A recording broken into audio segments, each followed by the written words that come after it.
record to computer.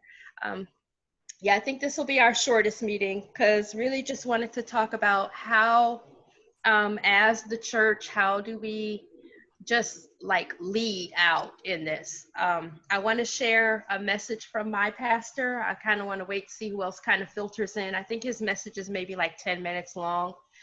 And he kind of he doesn't kind of, he addresses, he addresses the idea of saying, Black Lives Matter without, supporting that entire platform, which as Christians, we can't do, not if you're going to live according to the word of God. There's particular stances that we have to take. And so just wanted to like hear some ideas and different things like that. But just being Christians, wanted to just kind of chop through some ideas together on teasing ourselves out of political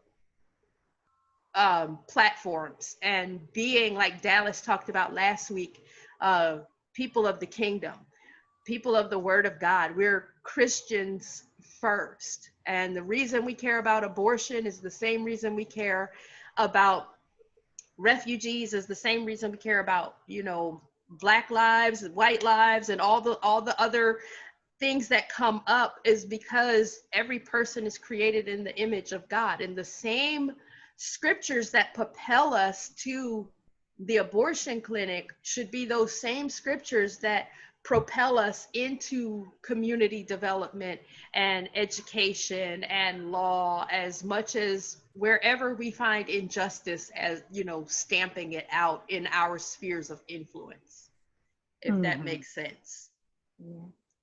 I have some scripture that God gave me this week that I'd like to share tonight, if that's okay. Oh yeah, we're all here together. Yeah, for sure. Share away. So I know you're waiting right now for more people to come in, so. Yeah, I'll give them a few minutes. Yeah, I've been sitting here since 6 o'clock, and I was like, let me check my phone. And then you're like texting away, like, I'm not getting in. I can't get in. I'm like, again. Like, oh. Yeah, you just left that one digit. Oh, okay.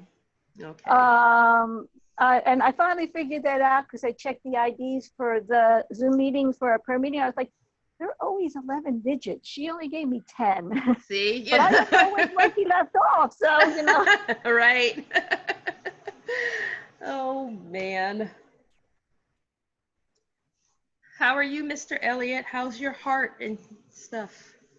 Things have been going okay in that realm. Good.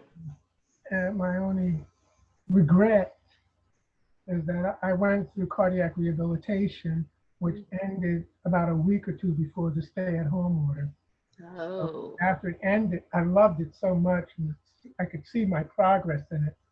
And they wanted me to join Planet Fitness, and no way could I do that at that point. So I'm out of exercise.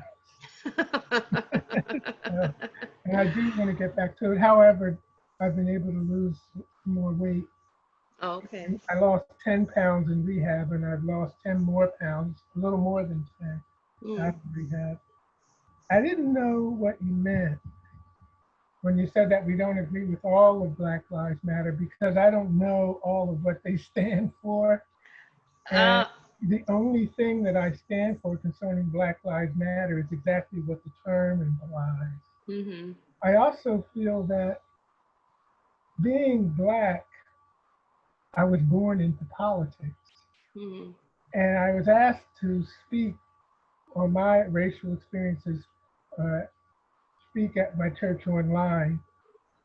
And I wasn't too sure about it. And I just emailed the pastor today, and I said, it will be difficult to speak about that if I can't include the subject of politics. Okay, so part of the platform of Black Lives Matters is they're pro-abortion. They want that to be, yes, they're gay marriage, just a whole bunch of stuff, but those would be like the top two, And when I say, like, you know, teasing ourselves out from politics, it doesn't mean we don't engage in that realm. But I wasn't a fan of everything Barack Obama did. Nor I. But some of the things he did they were good. I mean, we have the best health care in the world, and statistically, less than 20% of the overall population nationwide, and I think I'm being generous with 20%, can afford health care. You know, I was standing in line getting my amoxicillin for a tooth infection that I have, and realizing I'm a minority within a minority. I have good doctors, I have good health care, I have very little copay. You know, whatever isn't covered by the VA is covered by my city plan. So I'm not wanting in any area. Yeah. And yet at the same time, if my uncle on my mom's side had the same infection, how much is amoxicillin? I don't know. I paid $2.38 for like 21 pills. Yeah, I'm glad. I'm on a lot of prescriptions. I'm on about 12, and my total balance comes to about 20 something, under $25. A comment I wanted to make was that what I've noticed in my life is that when we as Black people come up with a title, that title gets pulled away and stretched. And I really attribute it to the devil, actually. And my examples of that is you had the Black Panther Party. I don't know if you know this. After the Black Panther Party, everybody jumped on that. You had the White Panthers, the Gray Panthers, the Pink Panthers. Just, you know, you had all. Yeah, all the Panthers, yeah. Yeah, and I see that also with Black Lives Matter. You have Black Lives Matter, then All Lives Matter, then White Lives Matter, then Blue Lives Matter, and now we've got Trans Lives Matter. Right. All of that, and it just ruins. Yeah, it's the way that my mom had explained it to me, because my mom was a Panther. Right. Right. So I knew I'd have asked her to marry me. Yeah, because and it's just like it crushes out the narrative. Anything to take away, like kneeling. It made me mad for a while there to see so many people kneeling after because I'm like, wait a minute. We just completely ostracized and ruined a man's career for kneeling for the very thing that everybody is now kneeling about. And so it's part of the narrative, theft of narrative, which robs people of their voice. Yeah. And I didn't really realize how powerful that was until I started hanging out with my friend Omar, he's Syrian and Saudi. He was born in Syria, raised a little bit in Saudi Arabia. They migrated to DC because his father was an officer for Metro DC. And then when everything started happening with the Arab Spring and how the government was coming in and just crushing the voice of the people, but because of technology, the people were able to like muster together and really get their voices out and get the images out, and musicians and artists and just regular people. And you started seeing pictures of the government dropping mustard gas on neighborhoods. Yeah. And again, it made me a little bit upset because, again, the church was not taking the lead. And that's the thing I want us to talk about. You know, I had to give to Islamic organizations because the church was not there. But by the time the church got there, granted, things weren't calming down, but they were nowhere near what they were. Right. You know, by the time the church got there, they were ministering to people in refugee camps. They weren't setting up refugee camps. You know, and if we were there setting up refugee camps, how much greater would that impact have been for the gospel? So, and that's something that Pastor Brad actually talks about in the video I want to share. and he and I talked about that a little bit on Father's Day. I finally had a heart-to-heart with my pastor. It was really good. But what if a Christian was leading out in Black Lives Matter? I agree. You know, wow. When you think about the civil rights movement that started in a church, it was led by a pastor. All of those meetings took place in that church, in that Baptist church in the basement. Mm-hmm. So how, you know, that was my thing. I wanted us to really kind of hash that out, if that makes sense. So I'm not saying don't engage in politics, not at all. But I don't, with the polarization that's happening, I don't want to be, there's good and there's bad on both sides of the aisle. Right. And we would do well as Americans overall to just remember that there's good and bad on both sides of the aisle. You know, and one of the things I had mentioned to Pastor Brad, it was like, you know, most people wouldn't have liked Dr. King because they'd have thought he was a socialist. You know, if you don't look at him in the lens of history that we have for him, just plop him down right now into what we're into. Yeah. He sounds like a socialist. He sounds like a socialist. So, you know, hindsight is 2020. History is there to teach us. Mm-hmm. And as Jesus said, we like the prophets because they're dead. They can't agitate us in our current age. Mm-hmm. Never heard that before. I'm probably like paraphrasing it. I think it was during his weeping over Jerusalem, and he said, "You who kill the prophets." And I have to find it. I know he was probably chewing out a Pharisee. You killed the prophets. If you believed in, oh yes, it was the Moses one. If you believed in Moses, you would believe in me because Moses looked forward to my day. That one. I don't know if it was Moses or Abraham. I just read. Where's your husband, the theologian, Amy, so he can help me? Putting our little one who's had a rough day to bed. Oh, okay. He'll be with us at about 7. Okay, no worries. Yeah, so. I'll be leaving at 10 for my church's prayer vigil. Okay, all right.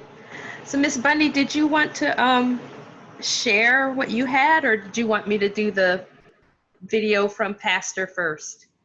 I can share if you'd like. Okay, yeah. It's from Philippians. It's Philippians 1, 3 through 6. I thank my God every day I remember you. In all my prayers for all of you, I always pray with joy because of your partnership in the gospel from the first day until now, being confident of this, that he who began a good work in you will carry it on to completion until the day of Christ Jesus. And it just struck me this week because there's tensions between Christians all over the place. And if we approached each other the way Paul approached the Philippians, saying, I thank my God for you, I pray for you with joy, and recognize that our partnership, what unites us is bigger than what divides us, then we would have the strength, I think, to do the hard work, to talk to each other and come together and understand each other and realize that he who began a good work in us will carry it to completion. And so that just struck me this week. I don't know if it had the same impact for anybody else, but I've been reading that over and over again. Yeah, I think that's that's a very good point. And actually it plays right into, you know, the little 10-minute jaunt I want to share with you all from Pastor Brad. So hopefully I can do this. I was messing around with it and it worked. So we'll see if it works again. Let's see, share screen. That one. Share. So you all should see Pastor Brad's pretty face instead of me, right? I Can see you? Uh-oh. him. Okay.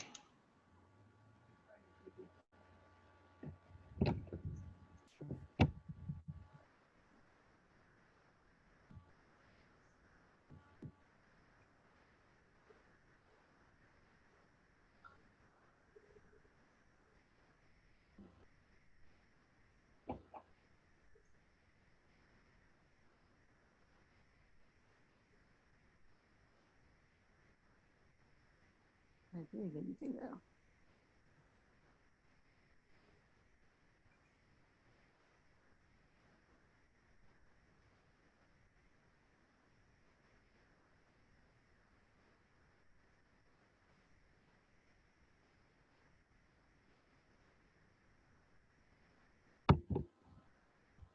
Storm, I can't hear it. Can you? I can't hear anything. You can't hear him? No. Oh no. Oh, shucky ducky. Because I heard him perfectly. Okay, let's stop share. Wait, am I supposed to do something? So I can watch it along with you. I'll stop share. So it didn't work. You couldn't hear him at all? No. Oh, fart poop duty. All right. Well, I'll put it inside the the messenger group, and I just want to encourage everybody to go back and look at it. That's a YouTube video, correct? Yeah, it's a YouTube video. And basically what he's saying is, you know, he's not an expert, and even though I'm Black, I'm not an expert either. And he's been encouraging us as a church, even as I've been trying my best to encourage us as followers of Christ, to just lean into the conversation. And like what Miss Bunny was sharing from Philippians, you know, Christ is who unite. That's where we unite, you know. The beauty of the body of Christ is that we are from every tribe and kindred and nation and tongue and culture. And we're the model home of not just heaven, but of what earth is supposed to look like. So we bring the kingdom of God to bear on the systems of the world in the spheres that God has given us.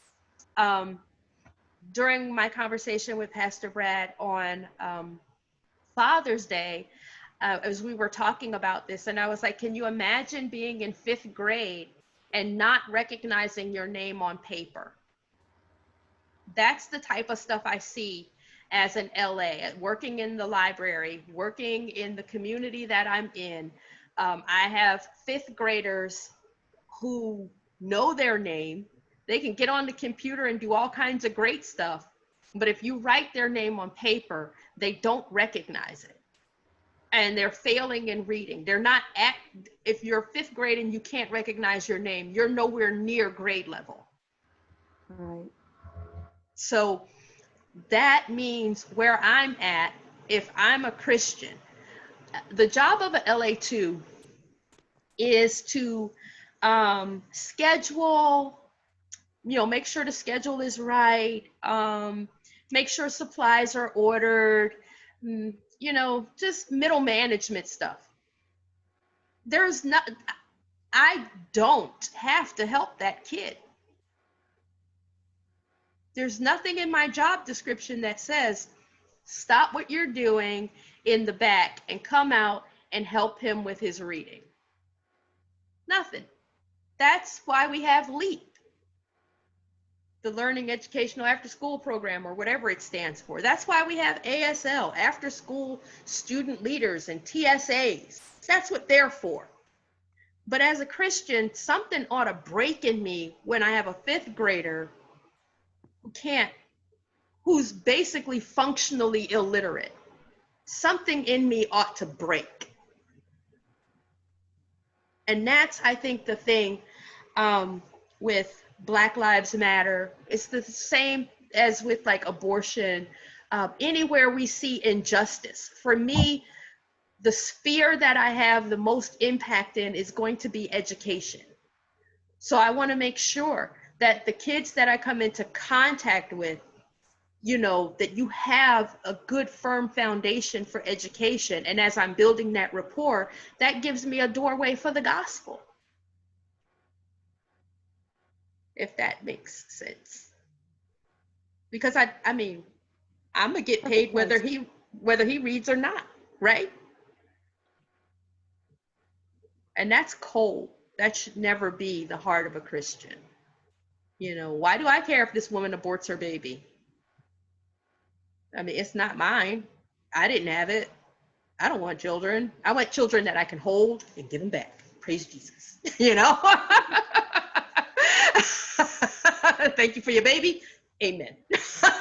Yeah, but no, there's something that ought to break. And when we see human suffering, and when we see injustices and inequalities and different things like that, there's something in us that ought to break, that says that this is not God's idea. It's not his ideal for human flourishing, that this contradicts God's ideals, and that it's got to go beyond political party and political platform. So that was kind of the gist of Pastor Brad's message, and that's kind of where I wanted us to kind of pick up and talk about. You were going to say something, Miss Bunny. I'm sorry I cut you off. No, I was just agreeing with you mostly, that that's the way that we as Christians should be functioning. Yeah. So any ideas on how, how we can do that, how we can lead out in this? And, I think that Philippians 1, that passage is a very good starting point. But that also means that, being persecuted for Christ's sake is going to come as well. Because the minute you say, hey, yeah, Donald Trump has done some good things, but I can't agree with him on this thing, because this thing is horrible. It's horrific. You can't be the leader of a people. I mean, what would that look like if Pastor Brad or your pastor, wherever you go to church, got up in the platform and said, oh, I can't breathe. I can't breathe. And people laugh and joke. And it's just like, you're the leader of our country. Something's wrong. Thank you for the stance you're taking against abortion and the things that you're doing, but something's wrong over here. You can say this. Did Donald Trump do that? I'm the last person who wants to defend him, but that particular video clip was actually from several years ago, where he was making fun of a debate partner, and then people are saying it's about George Floyd, and it wasn't.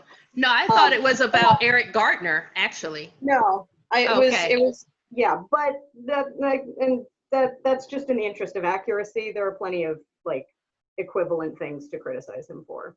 Okay, well, thank you for correcting me, because I was just I'm that's sorry. very no correct. I mean, that's the thing. That's if it's something, and I'm looking at it and I'm thinking, I know it's old. I'm like, did he do this over Eric Gardner, or was this, and I'm trying to find it, and I'm just like, I can't find any, reputable thing that says it's not. So I'm all open for being corrected. And I think that's going to be a huge part of us leading out and leading forward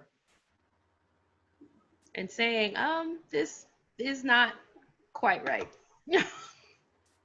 But in the spirit of what you were saying, though, is very true. And I've been having that conversation with people, but he's really against abortion. And I'm like, yeah, but that's not sufficient. I mean, it's like, the same thing with Obama. And it's just like, I am thankful for the Obamacare and how it brought people in my family who never had health care. They had a little bit of health care. They could actually get checked out, or but there's other things that the Word of God says, marriages between a man and a woman, and I can't condone this. I don't want the people that come into the library, and then you have this thing where it's like, okay, well, everybody can use any bathroom. And I'm just like, that's the boys' room and that's the girls' room. And you need to wait for whoever's in there to come out. I can't deny you access to this bathroom, but there's someone in here right now and you just need to wait. We can't have, and in my branch, there is no children's bathroom, adult bathroom. And it only takes a second for someone to shove a kid into a bathroom. And I'm just like, that can't happen on my watch. When I was in Kensington, we had a guy, and I promise you, he looks like the Gorton's fisherman. If you've ever seen the Gorton's fisherman, that's what he looks like. And he has a red and white knit cap that he would wear with the snowflakes all on it. And he would sit across from the bathroom and watch the kids go in and out. And I just wanted to hit him in the head with something, but I couldn't do that because I'm a Christian and he hadn't really done anything yet. So we can't even get him removed. But I'm watching my kids and I'm watching Mr. Gorton's fisherman. So I'm not going to let Mr. Gorton's fisherman use the bathroom while I have kids, you know, going in and out. You're just going to have to wait. So I can't condone a lot of what Obama stood for. And so that's when I say, like, teasing ourselves away from political identity. Dallas did such a good job last week of reminding us that we're kingdom people and that's where our identity lies. I don't watch much television, and I was very surprised. I think it was last week to see an ad that showed two women waking up in the morning together or something, saying goodnight. I don't know what it was, but I didn't know it had even gone that far. Now they're trying to incorporate it into society and into consciousness. That's something that's fine and dandy.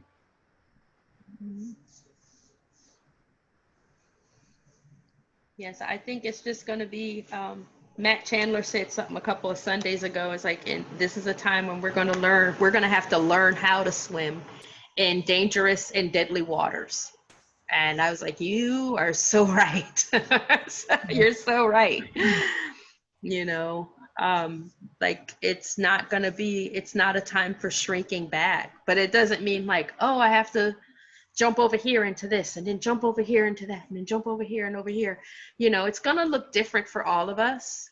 You know, some of us are really great with the political savvy and know how to really tease that apart. Some of us are really great with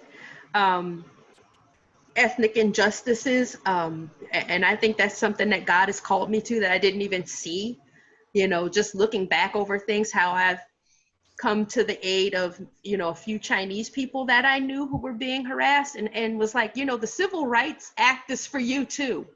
He doesn't have the right to tell you you can't work here because you're Korean. And that was in Seattle, you know, and so he's like, well, but I thought that was just for Black people. And I'm like, no, it's for you too. You know, and just hooking him up with a lawyer and, you know, you've got just flat out told Mike, you're Korean and we're not hiring you.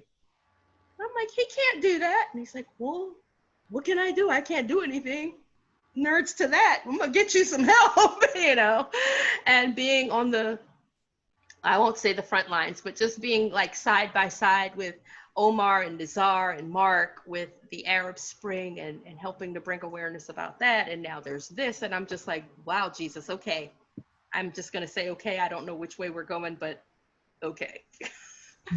Time for me to go. All right. Love you. Love you too. Love you, Amy. And I can't say I'll see you Sunday, but I'll say I'll see your names on Sunday. Okay, yeah, I'll be online. Woo woo. So did you guys have any other ideas how to, you know, just leading out as the church? I think last week we talked a lot about just children, and I think that's also that's going to be a huge thing as we train up the next generation as well. One of the things I've been wrestling with is the church's historical feet dragging about this. At any given period in history, that, you know, the church, quote unquote, like meaning the majority of people professing to believe in Jesus, have fallen on the wrong side of history with this. you know, people trying to use the Bible to defend slavery, people trying to use the Bible to defend segregation, blah, blah, blah, blah, blah. And I feel like I've been saddened lately because a lot of the racial justice works written by Christians or produced by Christians in the case of videos seem largely centered around convincing Christians that this is actually a problem.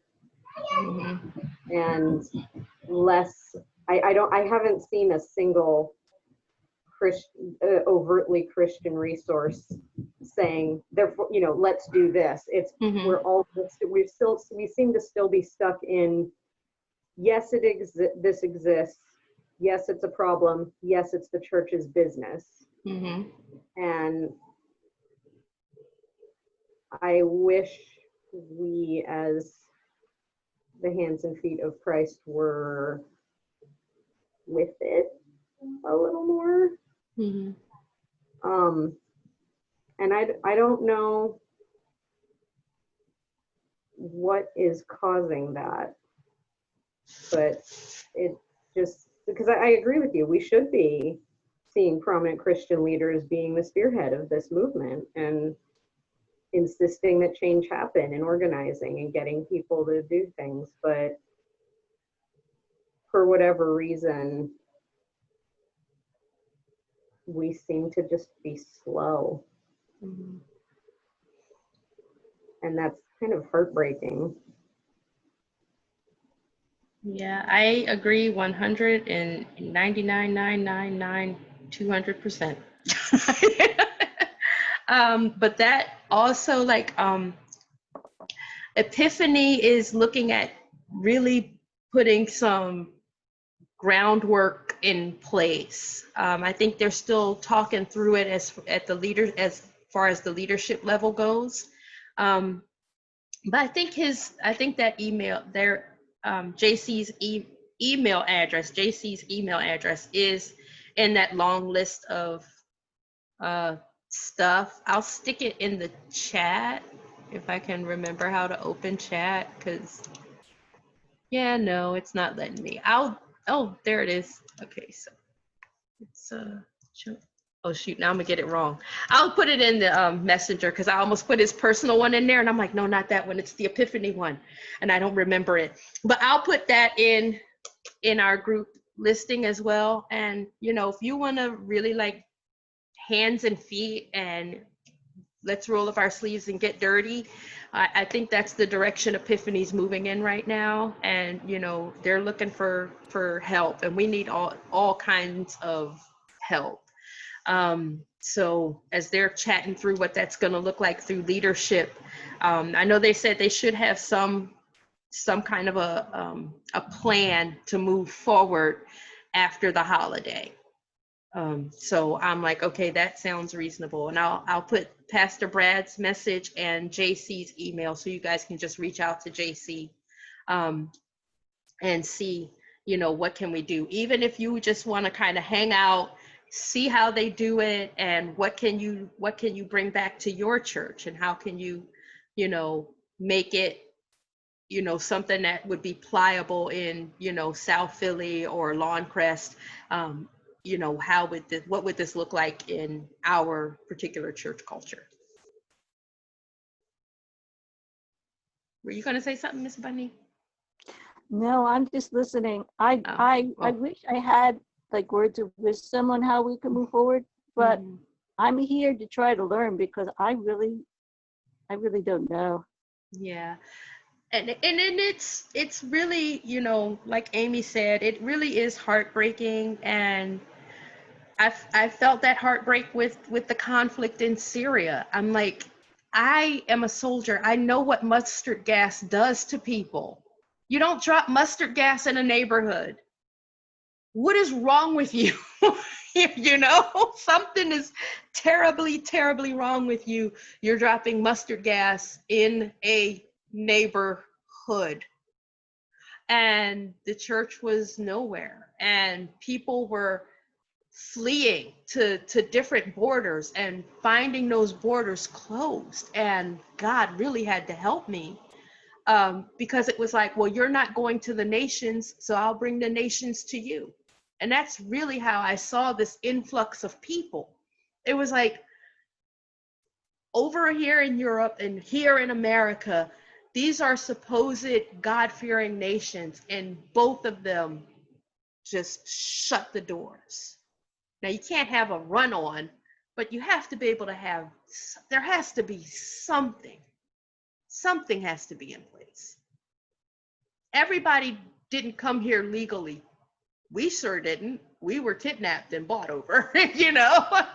And then there's people who came illegally, had children, so their children are legal, but they aren't. And, you know, we had that whole thing in 1980 something with the separation of the family. And I'm just like, oh, what a mess this is. It's just a mess all the way around. There has to be some kind of a reform in that area as well. So, you know, if we have people who are in immigration, if we've got people like that, I mean, just got to sit down, talk with them, see what that looks like. And I think that's the work of a Christian, to bring the kingdom of God to bear on the systems of the world. And I think a lot of it's gonna, you know, with us, it's gonna be laying the groundwork and holding these hard to have conversations, and then giving our children something to step up on, if that makes sense. You know, we don't want to raise our children to go. What's the matter, Miss Bunny? I see your phone, but I don't. say, in terms of immigration. Mm-hmm. Can you hear me? Yes. Can you hear me? Yes. Okay. In terms of immigration, what I was going to say is that they often complain like, well, my ancestors didn't come here illegally. But you have to realize, like, when my ancestors came over in the 1840s, or even in the 1770s or 1740s, where some of my family came over, there basically weren't any rules for coming in. It was almost impossible at that time to come in illegally. Mm-hmm. So it wasn't like the same type of situation. Mm-hmm. Yeah, my family came in legally because pretty much anybody who came in was coming in legally. Right. Right. They didn't have all the rules they have today. Sorry. So. Yeah, I know there's vast differences, and that's another one of those, you know, man, what do we do?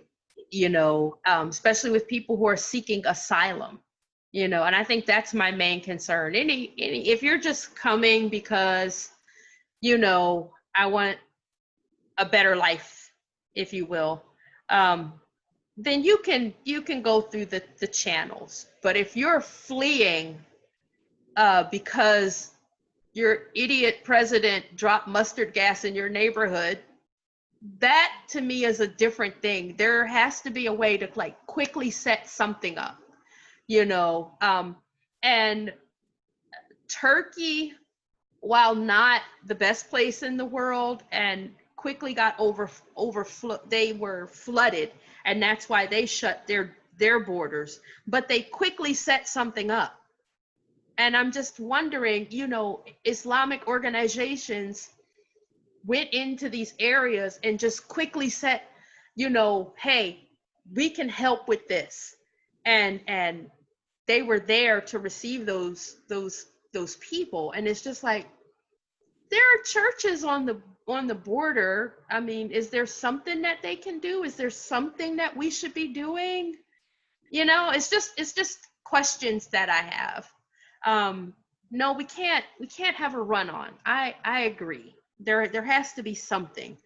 But if people are seeking asylum and they're hungry and they're thirsty, and I mean, can we give them food? Can we give them water? Can we provide some sort of temporary but adequate shelter? Can we come alongside the government and help them in some way without being in the way?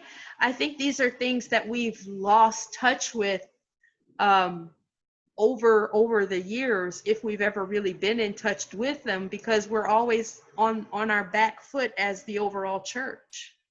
I think some of it is the westernized hyper-individualism. Mm-hmm. We have this idea that, well, I'm responsible for me and you're responsible for you. And, you know, I've never asked for anything from anybody, even though that's totally not true for anyone. But we just are taught from birth and saturated with the idea in this culture that the only things that should matter to you are things that affect you. And we don't have a concept of ourselves as part of a whole. Mm-hmm.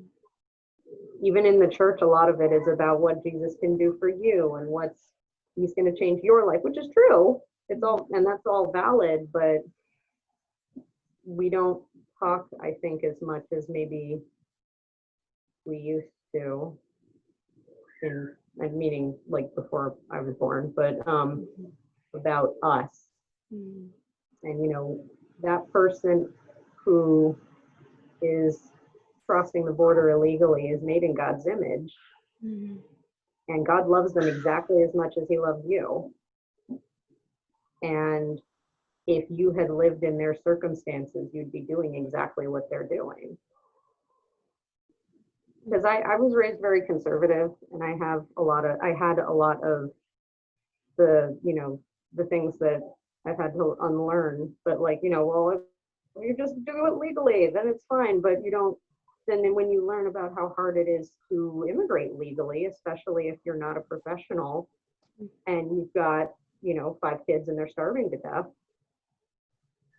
Yeah, I would run across the border illegally if faced with that choice. I would do exactly what they're doing. Mm-hmm. And so there's this being able to strip your, like, and you can't remove bias entirely, but like you're trying to do the thought exercise of stripping yourself of everything you've been raised with and then substituting it for someone else's life and realizing you'd probably make the same choices they're making. That seems to be something that's hard for us to do, particularly in the United States. That's a good point. Sorry, I talked for a really long time there. No, I'm the one yammering. I'm like, I want to hear from you guys too. I need to go kiss my son good night, so I will be right back. Okay. Night, Declan. She's got to go put baby to bed. Did you have anything else you wanted to add, Miss Bunny?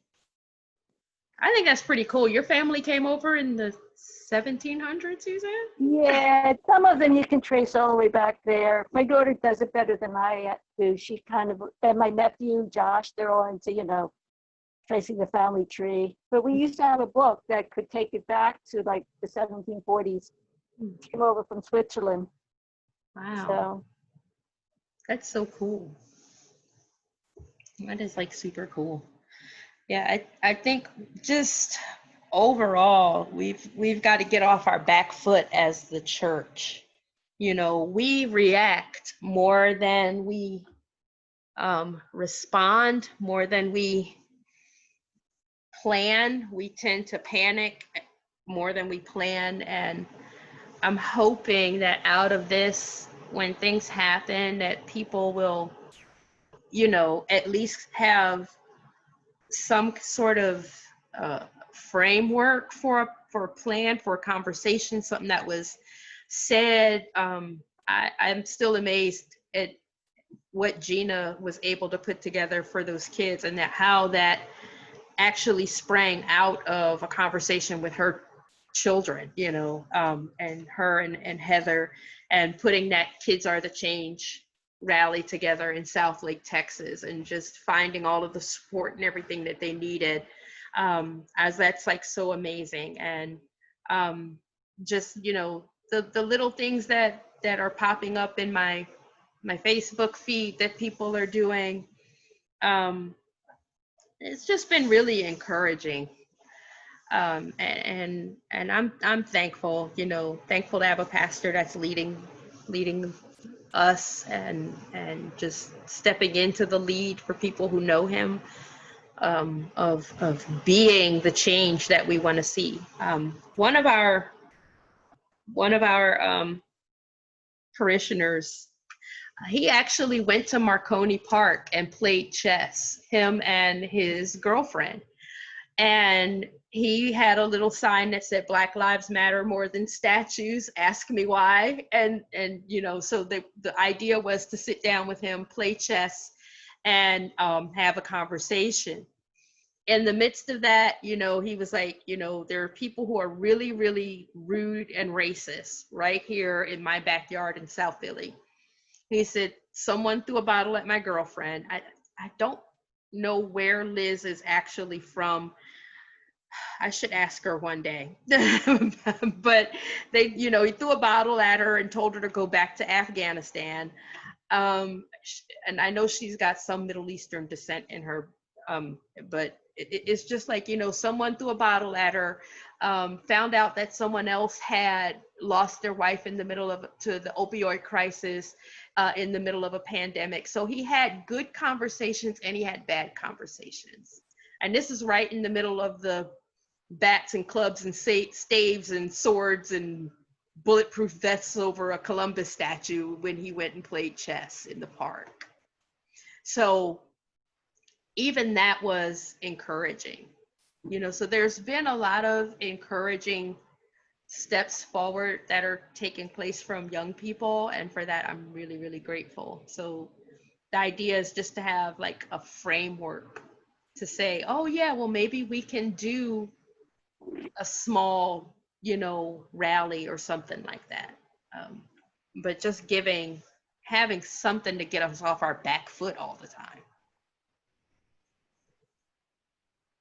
Storm, something that'll make you happy. We Wawa was, so there was a march here in Delco.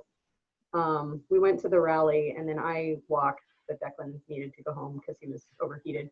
But Wawa was handing out water to the protesters. So if I remember, aren't they a Christian family-owned company? Who's it? Wawa? Wawa? I think so. I'm not sure. Okay. Well, I think they are. But Wawa is like huge with community stuff, though. Mm-hmm. I might be wrong, but that was the kind of like, I was like, as we were walking and I saw it, I was like, oh, Wawa's so awesome. And I was like, where are the churches? Yeah.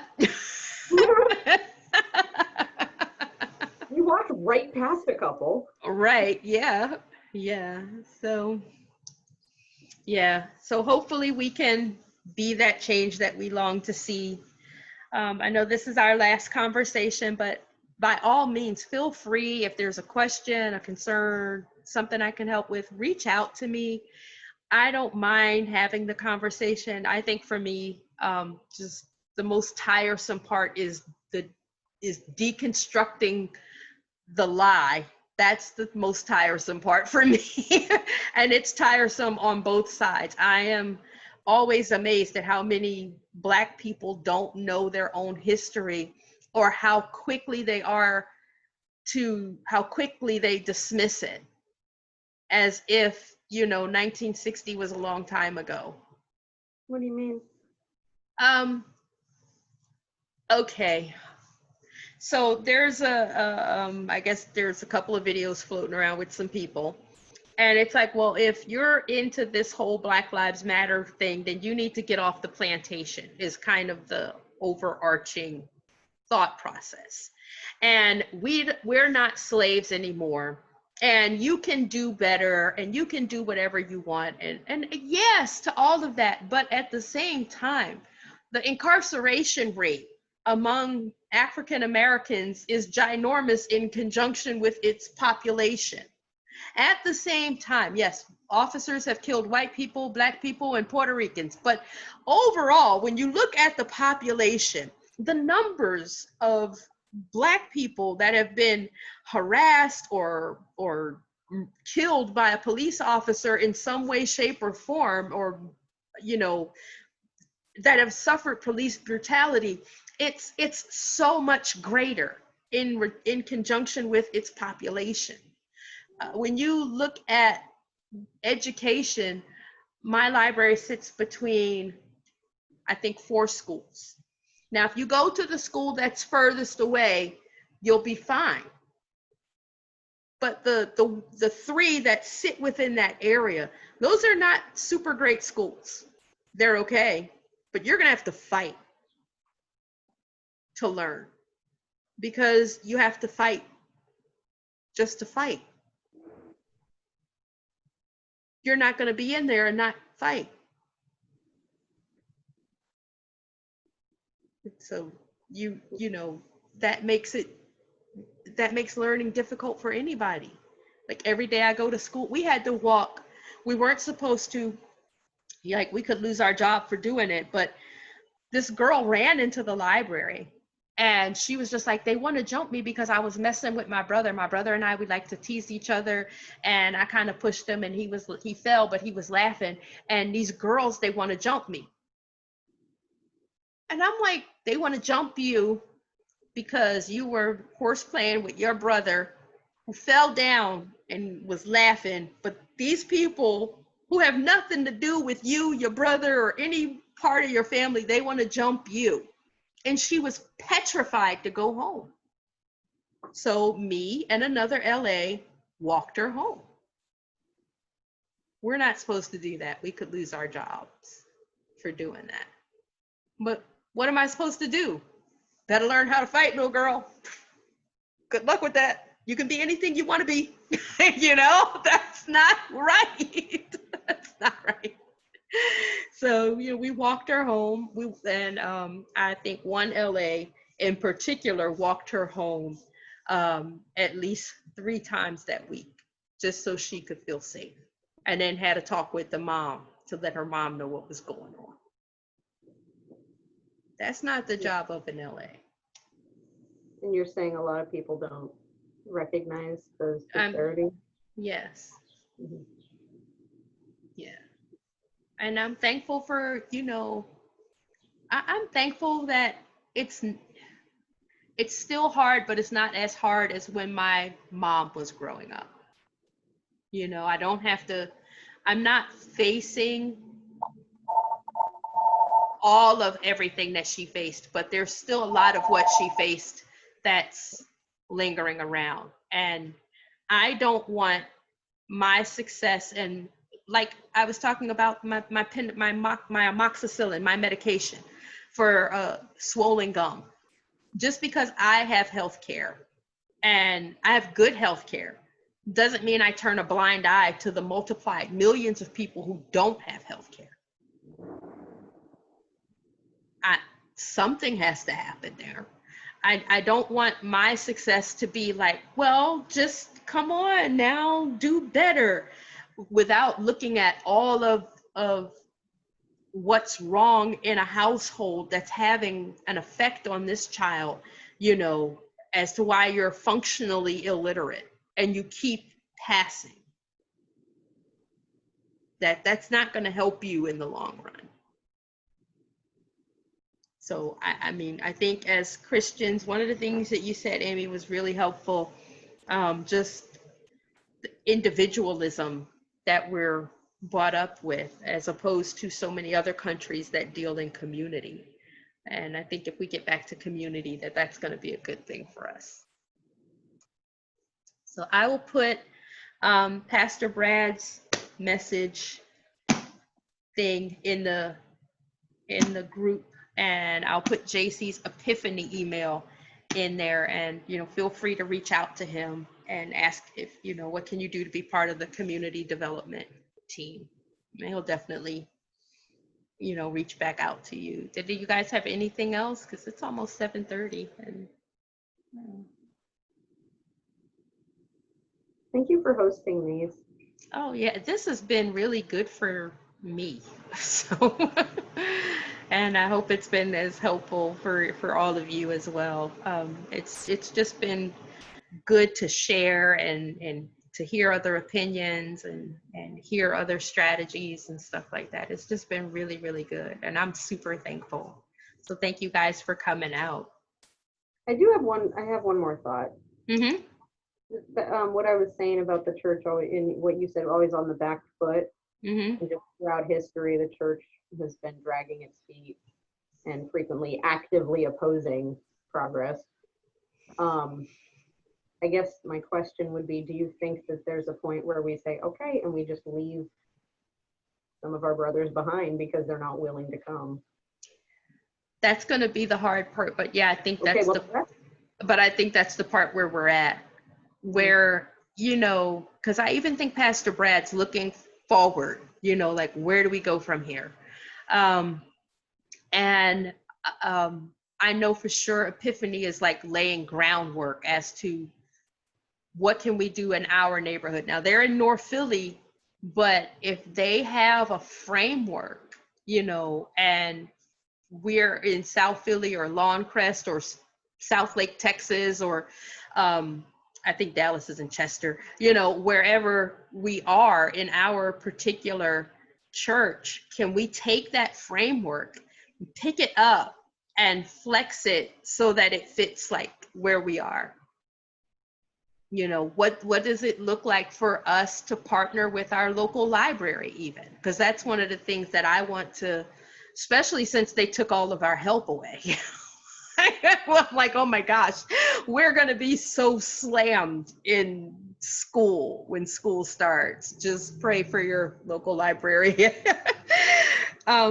So it's just like, what does that look like? You know, do we have people who are willing and have the time that can come in and do reading circles? You know, who can come in and maybe do some math games or teach a skill or something along those lines? What does that look like to partner with your local library in regards to programming and education? So, and it's always going to be library with me because that's where I'm at. So, but even having Riley come out, I was thinking, you know, doing another Know Your Rights workshop for our teens, and maybe having Riley come out and talk to our teens in regards to Know Your Rights. I mean, what does that look like where I am, so that the next generation of Christians and non-Christians have a way to take at least 2 steps up? You know, I think I said in one of our meetings that we live in pieces of Dr. King's dream, but there are pieces that are left undone, and those pieces are left for us. So let's get those pieces and put as much of it together as we can, so that way, you know, they're not struggling with the same pieces. You seen the protest signs that say, I can't believe I'm still protesting this? Yeah. I saw that one. I was like, I need that on a shirt. That's a t-shirt. Oh man. Some of the stuff that comes out does make me smile though. Well, thank you so much, guys, for coming out. And again, feel free to reach out to me. If you want like a one-on-one conversation, it doesn't have to be a Zoom, John. It could just be phone call, email, text, whatever. I have determined to put myself out there as a very limited, because I'm only me, resource. But you know, if I don't know it, I'll go find it, because that's what I do. Thank you. Thank you. Did you have anything you wanted to add, Miss Bunny? Are you good? No, I think I'm good. But Okay. I think the talk's been really good. Good. Yeah. I'm thankful. All right, guys, have a great night, and I'll see you on the other side. Love you guys. Love you. Bye. Bye-bye. Bye.